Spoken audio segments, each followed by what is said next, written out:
Hi hello എല്ലാവർക്കും ഷെരൂസ് food ഗാലറിയിലേക്ക് സ്വാഗതം.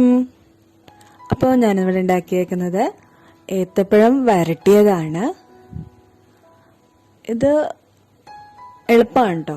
നമ്മൾ കുറച്ച് നേരം അധികം ഇളക്കണം എന്നല്ലാണ്ട് അങ്ങനെ ചെറിയൊരു പണിയുണ്ട്. ബട്ട് കുറച്ച് ഇൻഗ്രീഡിയൻസ് മതി, നമുക്ക് പെട്ടെന്ന് ഉണ്ടാക്കിയെടുക്കാം. ഇതുകൊണ്ട് നമുക്ക് വേറെ പല വിഭവങ്ങളും ഉണ്ടാക്കാം. ചക്ക വരട്ടിയതുപോലെ നമുക്ക് കുറച്ച് പായസം ഉണ്ടാക്കാം, പിന്നെ ഈ വത്സനൊക്കെ ഉണ്ടാക്കുമ്പോൾ അതിൻ്റെ അകത്ത് വെക്കാം, അങ്ങനെ പിന്നെ ബ്രെഡിൽ വെറുതെ പുരട്ടി കഴിക്കാം. അപ്പോൾ ഇപ്പം ഇതിന് ഞാൻ എടുത്തേക്കുന്നത് നന്നായിട്ട് വേവിച്ച് കുക്കറിലിട്ട് നമ്മൾ വേവിക്കില്ല, അങ്ങനത്തെ 6 ഏത്തപ്പഴമാണ് കേട്ടോ. പിന്നെ ശർക്കര ഉരുക്കിയത്, അതിൻ്റെ കല്ലും മണ്ണൊക്കെ ഉണ്ടെല്ലാം കളഞ്ഞത് ഒരു 150 ഗ്രാം ഉണ്ട്. പിന്നെ നെയ്യ് ആവശ്യത്തിന് ഒരു 2.5 ടേബിൾ സ്പൂൺ നെയ്യ്. ഇത്രയും സാധനങ്ങൾ നമുക്ക് മതി വരട്ടാൻ. അപ്പം ആദ്യം ഈ പഴം ഒന്ന് കൈ കൊണ്ട് നന്നായിട്ട് ഉടയ്ക്കുക. കൈ കൊണ്ട് ഉടച്ചാൽ മതി, മിക്സിയിൽ അരയ്ക്കണ്ട. ഞാൻ അന്ന് ഏത്തപ്പഴം ലഡ്ഡു ഉണ്ടാക്കിയത് പറഞ്ഞതുപോലെ കൈ കൊണ്ട് നന്നായിട്ട് ഉടച്ചെടുത്താൽ മതി. കണ്ടോ?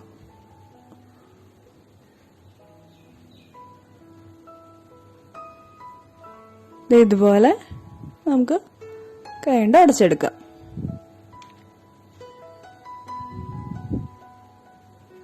ഇനി ഒരു പാൻ ചൂടാക്കാൻ വയ്ക്കുക. അതിലേക്ക് 1 ടേബിൾ സ്പൂൺ നെയ്യ് ഒഴിക്കുക.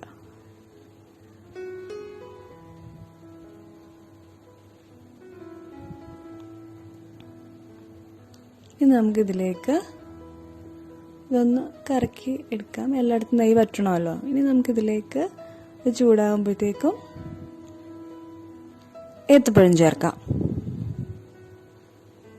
നന്നായിട്ട് അടച്ച് വച്ചേക്കാണ്. ഇനി നമുക്കതിലേക്ക് ചേർത്താൽ മതി.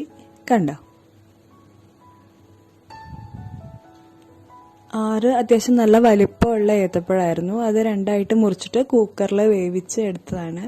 ഒരു 4 വിസിലോളം എടുത്തു. നന്നായി പഴുത്ത പഴമായതുകൊണ്ട് ഒരു 3-4 വിസിൽ അത്രേ ഉണ്ടായിരുന്നുള്ളൂ.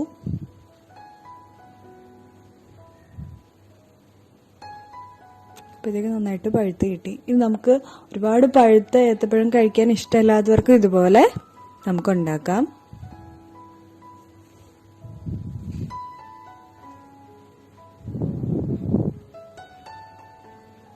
ഇനി ഇതൊന്ന്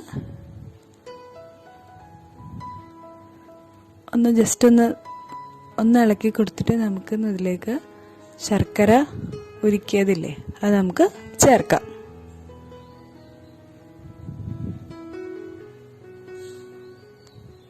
ഓക്കെ, ഇനി നമുക്കിത് നന്നായിട്ട് ഇളക്കണം.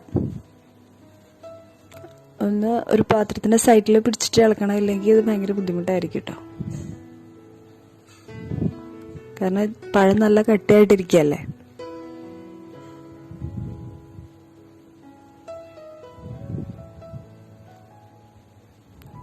ഓക്കെ, ഇതുപോലെ നന്നായിട്ട് ഇളക്കുക.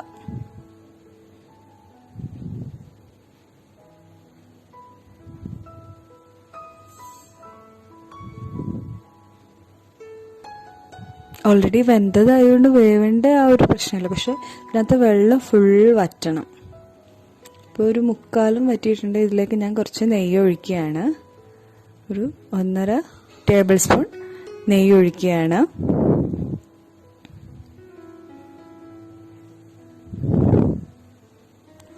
ഇത് ഞാൻ പറഞ്ഞില്ല, ബ്രെഡിൻ്റെ കൂടെ അങ്ങനെ ജാം പോലെ പുരട്ടി കഴിക്കാം, അല്ലെങ്കിൽ ചപ്പാത്തിയുടെ കൂടെ ജാം കഴിക്കണവരുണ്ടെങ്കിൽ അതുപോലെ കഴിക്കാം.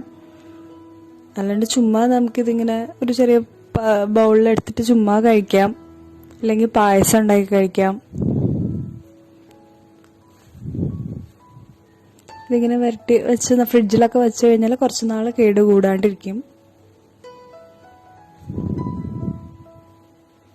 നന്നായിട്ട് നെയ്യ് എല്ലായിടത്തും പറ്റണമല്ലോ, അപ്പം നന്നായിട്ട് ഇളക്കുക.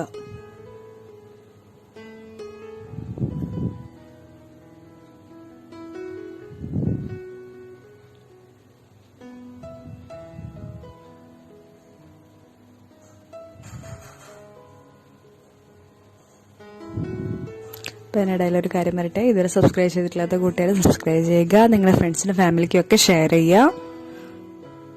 നിങ്ങളുടെ അഭിപ്രായം കമന്റ് ബോക്സിലൂടെ അറിയിക്കുക.